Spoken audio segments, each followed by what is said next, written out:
Tuh ya, di sini ada di bawahnya ada penjualan per karyawan, ya, pertumbuhan penjualan per unit, jumlah pengunjung website perusahaan.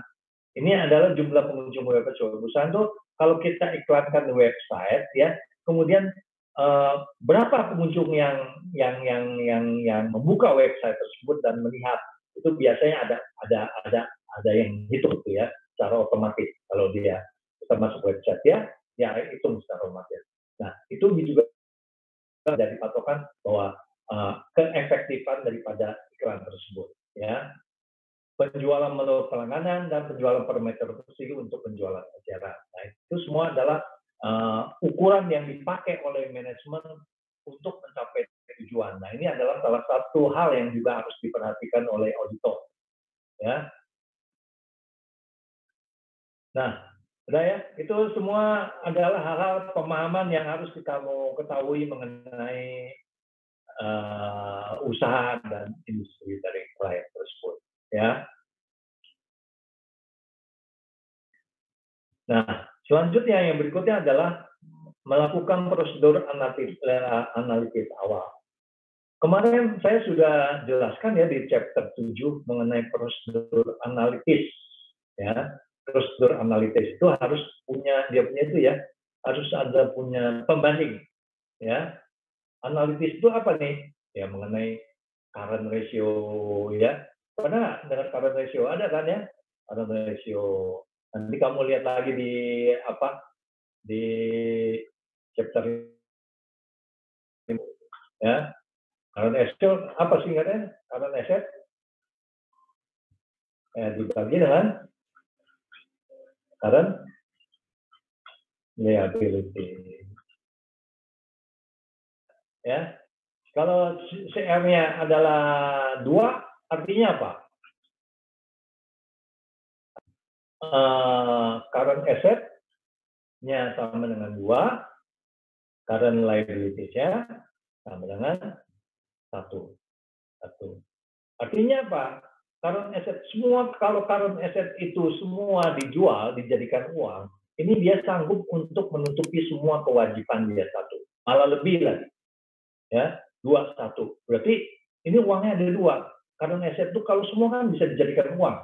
Kalau semua dijadikan uang, ini akan digunakan untuk melunasi hutang. Ini sudah cukup, lebih daripada cukup. Ya. Nah, kalau current asset-nya 2, misalkan tahun 2019 current asset-nya 12. Kita harus cari pembanding nih. Pembanding 2018 gimana CR-nya?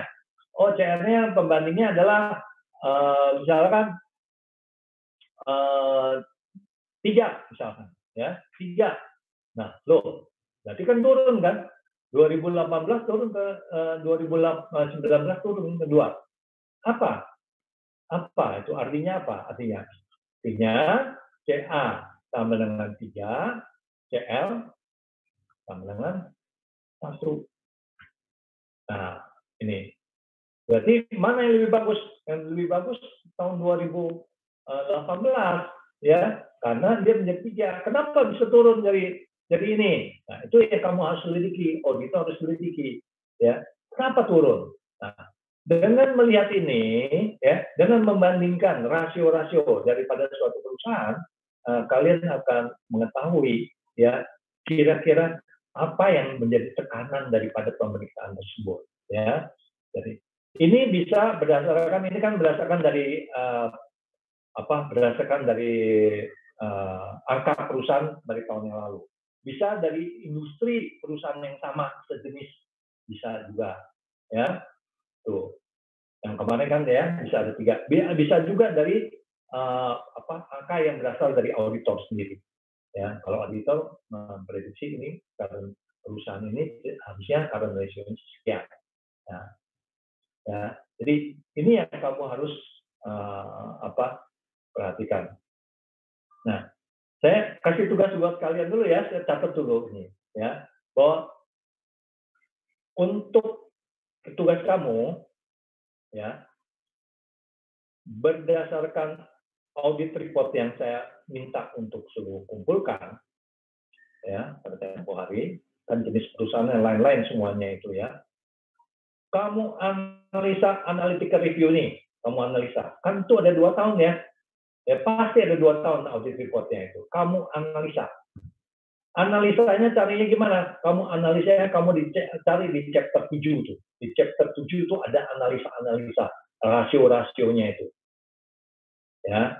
Dan setelah kamu dapat rasio-rasio ini, kamu kasih komen. Kamu kasih komen. Kenapa turun, kenapa naik? Itu tergantung dari asumsi kamu. Ya, tergantung dari asumsi kamu. Oke, ya. Sudah jelas tugasnya? Ya. Halo. Iya. Sudah? Ya. Halo. Sudah, Pak. Ya.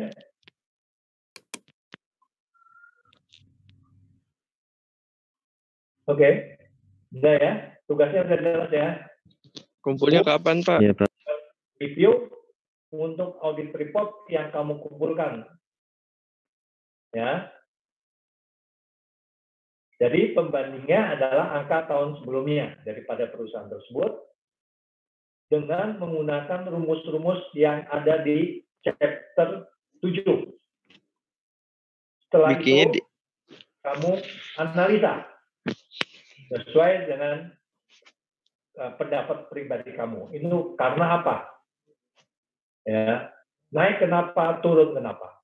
Ya, oke, itu yang C ya. Sekarang yang D, ya, mengenai materiality. Ya, nah, materialitas ini kita sudah tahu ya kemarin ya, materialitas itu adalah suatu angka yang dimana kalau angka itu dihapus, ya, maka angka itu tidak akan memengaruhi orang yang mengambil keputusan.